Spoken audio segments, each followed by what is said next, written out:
Gracias por continuar en su revista Acción 10 en la mañana. Estaremos hablando alrededor de las expectativas y también todo el contexto que gira alrededor de la instalación del diálogo nacional que inició este miércoles 27 de febrero. Para ello se encuentra conmigo don Roger Arteaga. Él fue funcionario en varias instancias del gobierno y también de organismos internacionales como la Dirección General de Ingresos en nuestro país. También fue presidente de AmCham y por más de 20 años dirigió el BESIE. Gracias, don Roger, por estar acá con nosotros en Acción 10 en la mañana, hablar un poco acerca de todas las expectativas y también quería preguntarle cuáles han sido estas medidas de presión que ha recibido el gobierno para sentarse nuevamente al diálogo nacional. Muchas gracias, Michelle, y gracias por invitarme a dar mi opinión sobre este tema, un tema muy importante que, como ya sabemos, el miércoles se inició un proceso de diálogo y es importante saber todo lo que se ha tenido que hacer para poder llegar a este miércoles a una apertura del diálogo. Yo quisiera hablar un poquito, aunque tú eres muy joven, tal vez no podrás recordarlo, pero en los 80, cuando la Unión Nacional Opositora estaba negociando con el Frente Sandinista, existía una contra que era un elemento de presión que estaba en las montañas y estaban atacando ciertos flancos del ejército sandinista. Hoy no existe una contra, existe una alianza, ¿verdad?, que está negociando con el gobierno. Sin embargo, los elementos de presión que tiene esta alianza no están en las montañas como en los 80, sino que están en los niveles internacionales.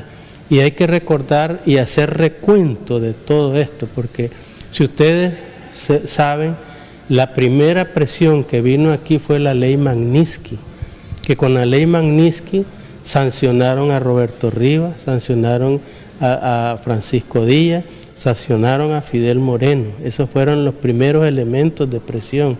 Después de eso vino una orden presidencial que firmó el presidente Trump, una orden de 16 páginas que hablaban solo de Nicaragua y declaraban a Nicaragua como un peligro nacional para los Estados Unidos. Y con esa orden presidencial que instruía al Departamento del Tesoro a sancionar a aquellas personas que hubieran cometido delitos, con esa orden presidencial cayó sobre la vicepresidenta Rosario Murillo y sobre Moncada Lau. Y adicionalmente, ese mismo día que estaban firmándose esa orden, estaba el Senado de los Estados Unidos aprobando la NICA Act, que la NICA Act pone sanciones también igual en los temas económicos, porque le da poder a los Estados Unidos para vetar préstamos de los organismos financieros internacionales para el gobierno de Nicaragua. Pero además la NICA Act contiene una segunda parte que son sanciones para aquellos funcionarios que hayan cometido delitos de derechos humanos y lavado de dinero o corrupción. Y esa ley es la que en cualquier momento puede ser aplicada y también sería una presión que de nuevo no está en la montaña, sino que está en la comunidad internacional. El siguiente, la OEA. La OEA abrió un proceso para aplicar el artículo 20 de la Carta Democrática. Y ese proceso tiene sus pasos, ¿verdad? Y el primer paso fue hacer un examen de la situación de Nicaragua que se hizo el 11 de enero en la sesión que tuvo la OEA en Washington. Y el siguiente paso es las gestiones diplomáticas. Por eso es que a partir de ahí mandan el Departamento de Estado una misión, que vinieron 2 funcionarios del Departamento de Estado a hablar con Ortega. Eso es una gestión diplomática. Vino Gonzalo Conque, que es el administrativo de la OEA, a hablar con Ortega, esa es gestión diplomática. Vienen los parlamentarios europeos a hablar con Ortega, eso también es una gestión diplomática. Y si a estas gestiones diplomáticas no se ven resultados de parte del gobierno, el siguiente paso es convocar a los ministros de Relaciones Exteriores en la OEA para que examinen el caso de Nicaragua, que podría culminar en una expulsión de Nicaragua del consorcio de la OEA. Y un país expulsado de la OEA no tiene derecho ahí a nada, porque ningún organismo, ningún país le puede prestar a uno que ha sido expulsado de la OEA.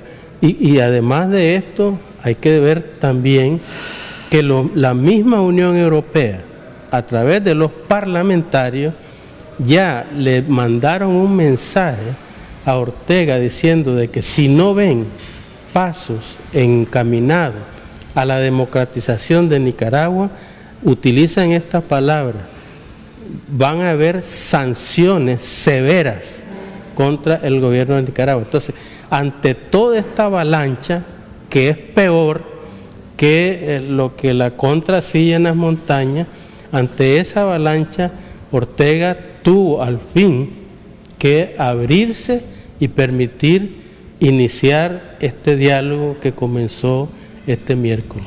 Es decir, que el presidente Ortega no lo ha hecho del todo por su voluntad.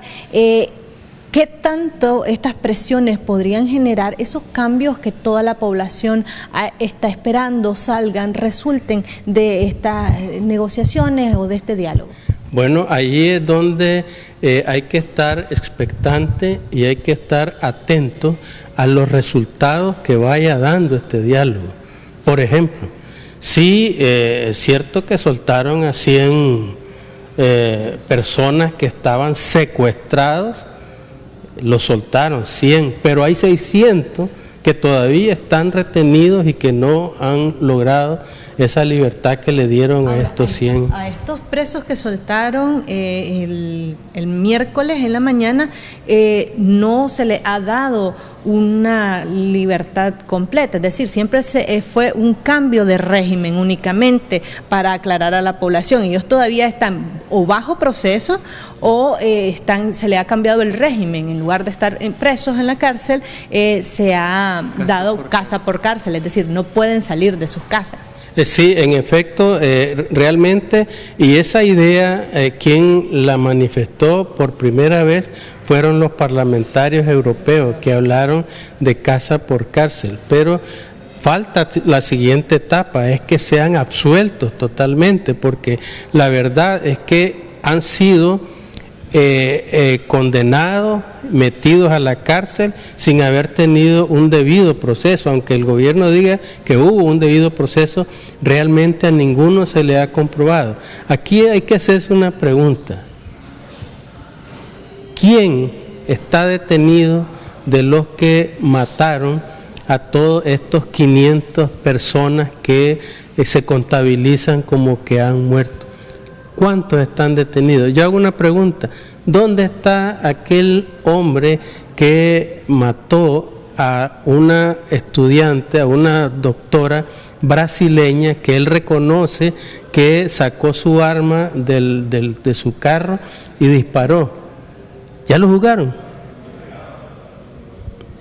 Solo están juzgando a las personas que marcharon, que anduvieron con una bandera, que vendía agua. Uno que vendía agua y andaba una bandera lo metieron preso también. Entonces, ese no es un debido proceso. De ahí que el siguiente paso es que todos estos casos sean analizados y que se actúe conforme a la ley. La otra que ha hecho que se abra esto, hay mucha presión. El gobierno también está ejerciendo presión. Esa reforma a la ley tributaria, esa reforma está profundizando un problema que ya existe. La economía está en recesión y con estas reformas lo que están haciendo es profundizando más esa recesión, porque le están quitando recursos al sector privado que lo podía utilizar para producir, le están quitando recursos a los ciudadanos porque tienen que pagar más impuestos, y al pagar más impuestos tienen menos capacidad de consumo, y eso hace que la demanda baje, la producción baja y la recesión es más profunda, cuando el problema es de índole político. Por eso es que el diálogo es importante, y es importante que los dialogantes sepan, ¿verdad?, qué exigirle al gobierno, porque de lo que le exijan al gobierno y el gobierno no cumpla, todo eso se va registrando, y es lo que la comunidad internacional espera que den paso, y si esos pasos no se dan, entonces ahí vienen las sanciones. Por eso es importante qué es lo que se debe pedir en el diálogo. Y quiero decirte algo, Michelle, que es muy importante. No se está pidiendo nada extraordinario. Fíjense que lo que se está pidiendo es que le devuelvan al pueblo todo lo que le han robado, todo lo que le han quitado, su libertad de poder manifestarse, de poder andar en la calle, la libertad de poder opinar diferente. Es decir, todo eso se le ha quitado al pueblo, y eso es lo que se está pidiendo, que le devuelvan esa libertad que ha perdido este pueblo. El presidente Ortega, ¿a qué podríamos decir que está apostando? ¿Cuáles van a ser aquellas peticiones? Porque obviamente es una mesa de negociación y él también tiene, asumo, algunas posiciones, algunos intereses por los cuales va a tratar de mediar y de obtener en esta mesa de negociación. ¿Él estaría apostando a continuar su periodo hasta el 2021? Tomando en cuenta que la oposición, en este caso la Alianza Cívica, está solicitando su salida adelantada. Sí, yo creo que eso sería caer en una trampa, porque esta situación no puede prolongarse más de lo que ya lleva.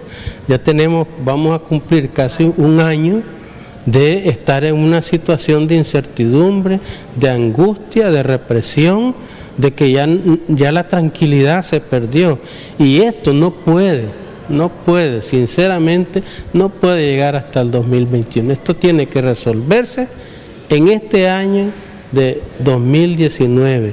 Si no se resuelve en este año, las consecuencias que va a tener esto van a ser muy severas y van a venir en contra de la familia gobernante, del gobernante y el resto de familias. ¿A él tampoco le convendría terminar hasta el 2021? No aguantaría. Es decir, primero, la economía no va a aguantar. Segundo, el pueblo ya está cansado. Tercero, la comunidad internacional ya dijo lo que tenía que decir, y lo que están haciendo es con bitácora en mano, anotando todas las cosas que están ocurriendo.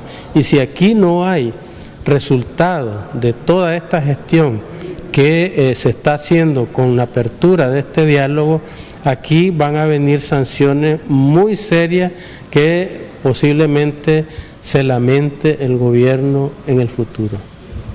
Ahora, el siguiente paso dentro de esta mesa de diálogo sería informar a la población, tomando en cuenta que ha habido bastante sigilo en el manejo de la información, y muchas de las personas a través de las redes sociales han insistido en que la información que se ha proporcionado es bastante escasa y despierta ciertas suspicacias alrededor de la Alianza Cívica, quien no ha brindado mayor información. Sí.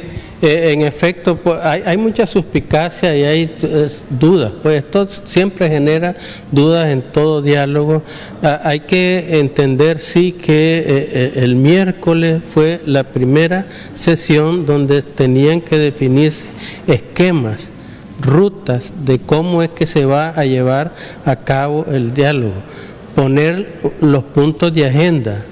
Eran 12 puntos que se llevaron, y de esos 12, 9 son los que lograron consenso. El resto hay que trabajar, hay que seguir trabajando en ello.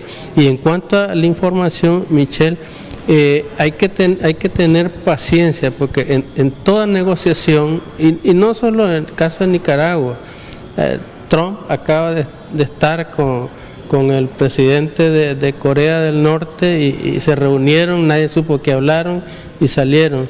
Y hay que recordar en la historia que cuando Kissinger se viajaba a China, nadie se da cuenta que el hombre se montaba en un avión y aparecía en China negociando con la gente del país, y hasta que ya estaba todo arreglado es que venía las firmas y los acuerdos y estrecharse manos y todo. Las negociaciones son así, por eso hay que tener paciencia y confianza, pues hay que darle un voto de confianza a los negociadores que están sentados ahí, y los negociadores también deben de considerar cuándo poder dar información para calmar al pueblo, porque el pueblo, entre menos información reciba, más angustiado se pone, y eso no ayuda en una negociación.